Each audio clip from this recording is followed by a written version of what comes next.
le jour où le Canadien, 5-2 après 7 matchs, passe deuxième en introduction dans notre rôle offensif ici à 17h à JC. Mais on n'est pas en reste. Victoire méritée pour la flanelle hier. Il y était, comme moi d'ailleurs. L'on s'est rejoint pour honorer une gageure. C'était pas prévu, mais ça va me faire plaisir de le faire. Nicolas Cloutier, comment ça va, Nico? Chose promise, chose due. Hein? Cet homme, en passant, honore ses paris. Toujours. Je tiens à souligner. Toujours, j'aimerais que tous ceux qui m'envoient de 30 ans en fassent autant. Je pourrais prendre une retraite dorée. Matt Bédard sur speed dial. Immédiatement. Mais ça, c'est autre chose. OK. On va commencer avec l'entraînement du jour où tu étais. Plusieurs brèves en marge de cet entraînement-là. Il y en a eu des infos, blitz d'infos. Si on y va rapidement.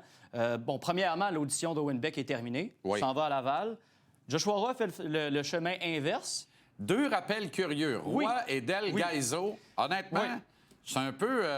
Écoute, tout le monde pensait que ça allait être Engstrom. On s'entend là-dessus. Mais je comprends pas. Ben non, mais c'est assez simple. Quand on y pense, Adam Engstrom va jouer les 4 prochains matchs du Rocket. Il va jouer 22 minutes ou plus par match. Del Gaizo, là, si c'est lui qu'on a rappelé, c'est parce qu'il n'y a aucun des 6 défenseurs qui va être délogé. C'est pour être sur la passerelle en tant que 7e défenseur. Si on continue, Kirby Dach patinait. Il avait l'air dans de bonnes dispositions. Devrait jouer dans l'Ouest, nous a indiqué Martin Saint-Louis. Mais c'est contraire pour Patrick Laney, qu'on n'a même pas vu sur la patinoire aujourd'hui à Brossard. Pour ce qui est du gardien qu'on va envoyer dans la mêlée, parce que apparemment on a un débat de... Attends une minute. Est-ce qu'on a une idée de la nature de la blessure à Laney? Je veux dire, il n'y a pas de communication. Évaluation ce qu'on dit dans le cas de Goulet, c'est 4 à 6 semaines. C'est clair. Oui, ça, c'est clair. En tout cas, c'est un peu plus clair. Dans le cas de Laney, c'est au jour le jour. Est-ce qu'il fait le voyage? Non, il ne fait pas le voyage. Alors, il ne fait pas le voyage. Bien, décidément. Et même dans le cas de Kirby Dach, on a essayé d'avoir un peu plus de précision. On a demandé, est-ce que c'était tu connais la tendance du load management, hein? Alors, on a demandé, est-ce qu'on voulait juste gérer la charge de travail de Kirby Dach, là, considérant son historique? Martin Saint-Louis a répondu non, c'était une blessure. De quelle nature? Allez savoir. OK. Les gardiens? On ne sait pas si ce sera Montembeault ou Dobesch demain à Calgary. C'est pas décidé. C'est ce que Martin Saint-Louis nous a dit. Parce qu'apparemment, il y a un débat de gardien là, maintenant. Là. On prend toujours rien à ça. Dobesch a fait un excellent travail hier dans la motion de relations publiques qu'on appelle maintenant le choix des 3 étoiles. Il aurait mérité une meilleure que la 3e, mon humble opinion. Mais bon, on repartira pas. Il n'y a pas de débat. Il a été excellent. Chacun des 2 gardiens va avoir probablement 2 matchs sur le voyage. Exact. Et c'est sans doute tant mieux comme ça. Mais il y a un problème qui gangrène le Canadien depuis le début de la saison. C'est la 2e période. Et ça, c'est une récurrence avec l'an dernier. Tu te rappelles, souvent, en 2e période, particulièrement dans les matchs sur la route, le Canadien était embouteillé dans son territoire. Le banc était trop loin. On était dans Swill, soir après soir après soir. Tu t'en vas sur la route 4 soirs avec un banc très, très loin pour te sortir du trou en 2e. Tu as raison. La seule chose qui n'est pas récurrente de l'an dernier, c'est qu'au moins les débuts de match là, sont convaincants. Un peu mais mieux. encore, pas tous, mais quand même. Oui, mais la constante est la même. Les 2e périodes font très mal aux Canadiens. On perd beaucoup de rythme en 2e période. Et on se pose la question depuis l'an dernier. Et pourtant, nous, alors qu'on se pose la question, Martin Saint-Louis nous dit que la réponse est simple. C'est très facile. On est têtu dans zone neutre. On devrait simplifier les choses beaucoup plus parce que nos défenseurs, il faut qu'ils changent, sont fatigués. Puis quand tu ne simplifies pas ça, mais là, leurs chiffres sont longs. Il faut être moins têtu dans zone neutre. Puis je pense en première par 3e, on a plus cette mentalité-là. Puis avec nos défenseurs qui sont plus proches de notre banc, fait qu'il faut avoir une mentalité encore plus simple en 2e période. Ah, mais c'est ça, là. C'est une position, la position du banc. Ça, c'est une nouvelle affaire. J'ai jamais entendu ça. Le long banc. Depuis que les 2 bancs sont sur le même bord, là. J'ai jamais entendu ça. Depuis 2 ans, on entend parler de ça ici. C'est davantage ça qu'on était dessus. Martin a raison. À la fin de la quote, c'est la position du banc. Les défenseurs sont plus proches. Parfait. Oui. Et alors, agis en conséquence. Oui, c'est ça. Toujours est-il qu'on force l'entrée de zone quand il n'y a pas d'entrée de zone. Martin Saint-Louis dit souvent de prendre ce que la game nous donne. Exactement. Dis-moi, est-ce que quelqu'un a posé la question?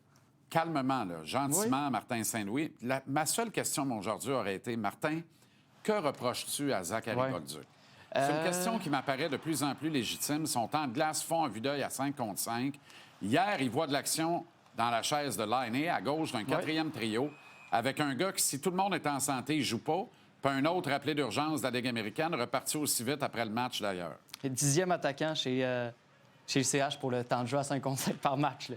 Alors, ta question est légitime. Elle a été posée de façon peut-être un peu plus diplomate par un collègue. L'approche a été la suivante. Comment évalues-tu le jeu de Bolduc à 5 contre 5? La réponse de Martin, c'est que, bon, il améliore ses détails dans son jeu défensif depuis le début de la saison. Mais il y a un sous-texte là-dedans. Si tu améliores tes détails, c'est parce qu'il y avait un ajustement à faire. Et j'en ai parlé avec Zachary Bolduc. Lui-même m'avouait qu'il y a un ajustement qui est important là, à faire dans les systèmes de jeu. On est tombé dans un système de zone, un tout autre système chez les Canadiens, on l'écoute. T'sais, on jouait plus un zone, que ça s'appelle, puis maintenant ici, c'est plus un man-on-man. Donc, c'est des choses, c'est de l'adaptation pour moi, c'est de bien me positionner, de pas de m'assurer de toujours savoir où est le joueur que je dois couvrir. Donc, le man-on-man, ça a l'air simple quand on le dit, mais je pense que c'est moins facile que les gens le pensent. Donc, je pourrais pas donner exactement un nombre de temps, un nombre de semaines, de jours, mais je pense que c'est en travaillant, en voyant des séquences, en communiquant avec mes coéquipiers que tu t'améliores. On s'est retenu de parler de système hybride, là. Toi, t'es un fouineux, t'es un peu comme moi, là. Vu que tu as un petit peu plus de temps, mais pas tant que ça, de travail très fort, j'aimerais ça qu'on isole les séquences de Zachary Bolduc pour nous montrer le nombre d'erreurs qu'il commet, les erreurs d'assignation en défensive. Je pense qu'on va être surpris. Puis si on fait le même exercice avec pas mal moins que ce qu'on laisse entendre, puis pas mal moins que certains autres qui, eux, conservent leurs privilèges. La question demeure entière. Je me l'explique mal. Je regardais Demidov hier. Je pense que Kapanen peut tenir et suffire le rythme de Demidov au niveau de l'intelligence au jeu, de la créativité. On n'est pas là avec Alex Newhook. On n'est pas là du tout. C'est pas la même ligue au niveau du QI hockey, alors que Bolduc compléterait à merveille ces deux gars-là. Opinion bien personnelle. Est-ce que le fait que Jake Evans ait joué un si bon match sur son trio a pu compliquer le travail de Martin Saint-Louis dans la répartition du temps de jeu aussi? Je pense pas. Jake Evans, non, parce que quand tu regardes l'alignement d'hier, compliqué de dire que Jake Evans, Josh Anderson et Brendan Gallagher sont le 4e trio parce que Bolduc est sa 3 avec Veleno et Beck. Là. Alors, c'était clairement la 3. Comme, en fait, Jake Evans a remplacé hier Christian Dvorak l'an dernier. Ça a été le 3e trio du Canadien. Puis j'espère que Martin a bien pris note que ça, tu touches plus à ça. Fait quand Laine a plus mal nulle part, t'es pogné, Armand, là, parce que tu peux pas toucher à ce trio-là. Faut que tu laisses ça intact. Pour moi, il y a 3 trios clairs chez le Canadien depuis le début de l'année. Suzuki, Evans avec Gallagher et Anderson, et ça presse. Kapanen avec Demidov et Bolduc. Après, arrange-toi de faire un 3e trio. Mais je trouve ça quand même, Jean-Charles, intéressant que en fin de match contre les Rangers samedi dernier, qu'est-ce qu'on a fait? Pour aller chercher une étincelle, on a mis Bolduc avec Demidov et Newhook. Regarde donc ça. Voilà. Une présence hier avec Demidov, d'ailleurs, et Veleno. Il y a eu 2 flamèches en 28 secondes. Tard en 3e. Tu m'as envoyé faire les devoirs, je vais aller les faire. Merci, Nico. Excellent travail. J'ai confiance en ton œil.